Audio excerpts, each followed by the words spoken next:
दोस्तों कुछ लोगों का मानना है कि सुकन्या समृद्धि स्कीम बकवास स्कीम है। मैच्योरिटी पर 21 साल के बाद जो कॉर्पस बन रहा है भैया, इस पैसे की वैल्यू क्या रहेगी? 21 साल तक तो भैया इन्फ्लेशन अगर 5 to 6% इन्फ्लेशन एडजस्ट कर दें तो जो कॉर्पस बन रहा है इसकी हालत खराब होने वाली है। तो देखिए, आधा अधूरी नॉलेज लेकर इन्वेस्ट करेंगे तो ऐसे ही बातें करेंगे कि सुकन्या समृद्धि स्कीम बकवास है।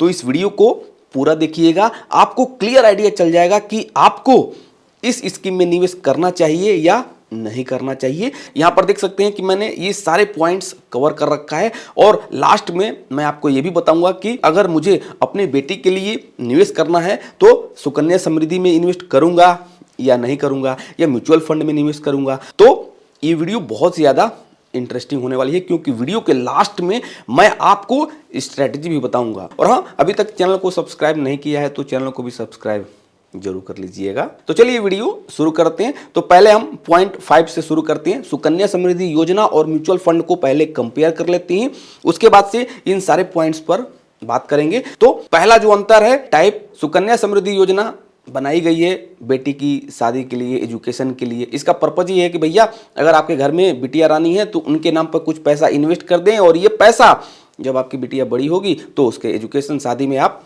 खर्च कर सकते हैं। म्यूचुअल फंड की बात करें तो म्यूचुअल फंड में भी आपको बहुत सारे कैटेगरी मिलेंगे। तो बहुत सारे लोग रिटायरमेंट के लिए, चिल्ड्रन एजुकेशन के लिए, वेल्थ क्रिएशन के लिए, शादी करने के लिए, शॉर्ट टर्म में निवेश करने के लिए अलग अलग फंड मिल जाते हैं। अगला है रिस्क।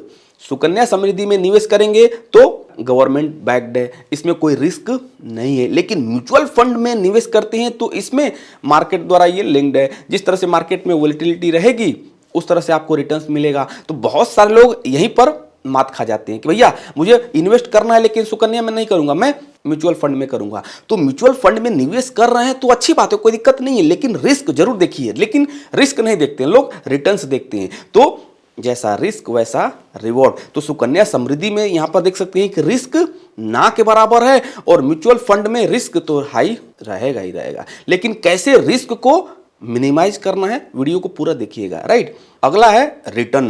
भैया अगर कम रिस्क है तो आपको रिटर्न्स भी कम मिलेगा। वहीं पर अगर हम म्यूचुअल फंड की बात करें तो रिस्क हाई है लेकिन समय देंगे तो रिटर्न्स भी ज़्यादा मिल सकता है। तो सुकन्या समृद्धि में अभी जब मैं वीडियो शूट कर रहा हूं तो 8.2 इसका इंटरेस्ट रेट मिलता है। और ये रेट कभी गवर्नमेंट कम करती है, कभी ज़्यादा करती है, और ये देखो कम होता ही आ रहा है, राइट। तो अगर फ्यूचर में कम होगा तो भैया आपको रिटर्न्स और कम मिलेगा। तो अगर कोई सुकन्या समृद्धि में 1.5 लाख ईयरली इन्वेस्ट करता है और अभी सुकन्या समृद्धि में जो इंटरेस्ट चल रहा है इस पर कैलकुलेट करें तो मेच्योरिटी पर ये अराउंड 70 लाख का कॉर्पस बन जा रहा है। लेकिन अगर हम म्यूचुअल फंड की बात करें तो ईयरली 1.5 लाख निवेश करेंगे स्मॉल कैप में और समय देंगे 20 से 21 साल में, तो अगर मार्केट का हालत सही रहा तो आपको शानदार रिटर्न्स मिल सकता है। लेकिन रिस्क भी तो है। तो रिटर्न्स इक्विटी मार्केट में ज़्यादा मिलता है लेकिन रिस्क भी इसमें इन्वॉल्व रहता है। अब हम लॉक इन की बात करते हैं। तो सुकन्या समृद्धि में 21 ईयर तक लॉक इन रहता है। म्यूचुअल फंड की बात करें तो अगर आप इक्विटी म्यूचुअल फंड में निवेश करते हैं तो आज निवेश करिए, कल निकल जाइए। लेकिन अगर आप ELSS इक्विटी म्यूचुअल फंड में निवेश करेंगे तो उसमें 3 इयर्स का लॉक इन रहता है। लिक्विडिटी की बात करें तो सुकन्या समृद्धि में अगर आपकी बेटी 18 साल की हो जाती है तो कुछ स्पेसिफिक कंडीशन के आधार पर आप पैसा निकाल सकते हैं, राइट। वो भी पूरा नहीं, राइट। लेकिन वहीं पर अगर हम म्यूचुअल फंड की बात करें तो भैया 3 साल 4 साल हो गए आपको निवेश करते हुए और आपको पैसे की जरूरत है, निकाल सकते हैं। तो यहाँ पर देख सकते हैं कि लॉक इन और लिक्विडिटी सुकन्या समृद्धि में कम है, म्यूचुअल फंड में जाता है। अगला है टैक्स बेनिफिट। तो सुकन्या समृद्धि स्कीम में जो पैसा आप निवेश कर रहे हैं और जो इंटरेस्ट मिलेगा, मैच्योरिटी पे जो कॉर्पस बन रहा है उस पर आपको 0 रुपया कोई टैक्स देने की जरूरत नहीं है। लेकिन वहीं पर अगर हम म्यूचुअल फंड की बात करें तो long term capital gain LTCG आपको देना पड़ेगा। विद इन ईयर एग्जिट करेंगे तो शॉर्ट टर्म कैपिटल गेन देना पड़ेगा। मिनिमम इन्वेस्टमेंट की बात करें तो सुकन्या समृद्धि में मिनिमम आप 250 रुपया से शुरुआत कर सकते हैं और मैक्सिमम ईयरली 1.5 लाख तक निवेश कर सकते हैं। लेकिन म्यूचुअल फंड में बात करें तो भैया मिनिमम 100 रुपया, 200, 500 से भी आप SIP शुरू कर सकते हैं।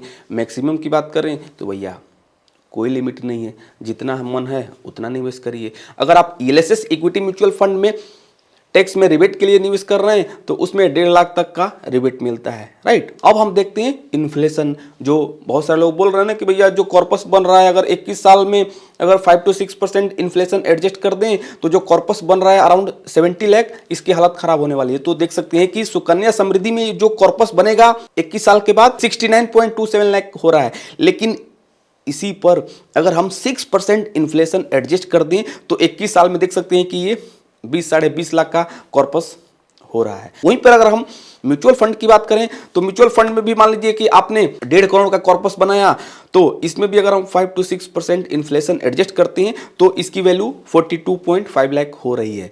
तो देख सकते हैं कि किस तरह से हमारे पैसे को इन्फ्लेशन कम करती है लॉन्ग रन में। अब हम अपने क्वेश्चन पे आते हैं कि सुकन्या समृद्धि बकवास स्कीम है, तो मेरे हिसाब से बकवास नहीं है। अगर आपके घर में बिटिया रानी है तो बिल्कुल इस स्कीम में आप निवेश शुरू कर सकते हैं। जैसा मैं आपको ऑलवेज बोलता हूं कि जब भी निवेश करें रिस्क जरूर देखें, कैटेगरी जरूर देखें। तो भैया सारे इन्वेस्टर का रिस्क एपिटाइट अलग अलग है, कोई रिस्क नहीं ले सकता है, कोई रिस्क ले सकता है। कोई भैया 1.5 लाख या अपने बच्चे के नाम पे 5 लाख 4 लाख निवेश कर रहा है ईयरली, राइट। तो ये डिपेंड करता है इन्वेस्टर टू इन्वेस्टर। दूसरा है इन्फ्लेशन, तो इन्फ्लेशन एक हेडक है, राइट, इसको अभी थोड़ा सा साइड रखते हैं। तीसरा है कि भैया जो 21 साल में मैच्योरिटी पर जो अमाउंट बनेगा आप बता रहे हो 70 लाख का, ये भी कोई क्लियर नहीं है। हाँ बिल्कुल क्लियर नहीं है, क्योंकि गवर्नमेंट कभी इसका इंटरेस्ट रेट घटाती है, कभी बढ़ाती है। तो ये बढ़ भी सकता है और घट भी सकता है। तो क्या फ्यूचर में इसका इंटरेस्ट रेट घट सकता है क्या? हाँ हो भी सकता है, क्योंकि भैया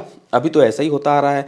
जब सुकन्या समृद्धि लॉन्च हुई थी तो 9% से ज़्यादा इंटरेस्ट रेट मिलता था और अभी देख सकते हैं। तो ये भैया ऊपर नीचे हो सकता है, राइट। अगला है कि बेस्ट ऑप्शन बताइए गर्ल चाइल्ड के लिए। तो इस पर मैंने डेडिकेटेड वीडियो बनाई है कि अगर आपके घर में बेटा है या बेटी है तो आप किस तरह से इन्वेस्टमेंट कर सकती हैं। बेस्ट 7 स्कीम मैंने बताया है, वो वीडियो आपको इसी चैनल पर मिल जाएगी। अब हम बात करते हैं कि अगर मुझे अपने बेटे के नाम पर निवेश करना होता तो क्या मैं सुकन्या समृद्धि में निवेश करता या म्यूचुअल फंड में? तो देखिए ये डिपेंड करता है इन्वेस्टर टू इन्वेस्टर, पहले ही मैं आपको बता देना चाहता हूं, क्योंकि बहुत सारे लोग हैं जो ईयरली अपने बेटी के नाम पर 50,000 निवेश करना चाहते हैं, कोई 1.5 लाख, कोई 5 लाख, कोई 10 लाख, राइट, क्योंकि सबका भैया कमाई का स्रोत अलग अलग है। तो मान लेते हैं कि मुझे 1.5 लाख सुकन्या समृद्धि में इन्वेस्ट करने का प्लान कर रहा हूं, तो मैं क्या करता, इस 1.5 लाख को सुकन्या समृद्धि में इन्वेस्ट नहीं करता। क्यों नहीं करता? क्योंकि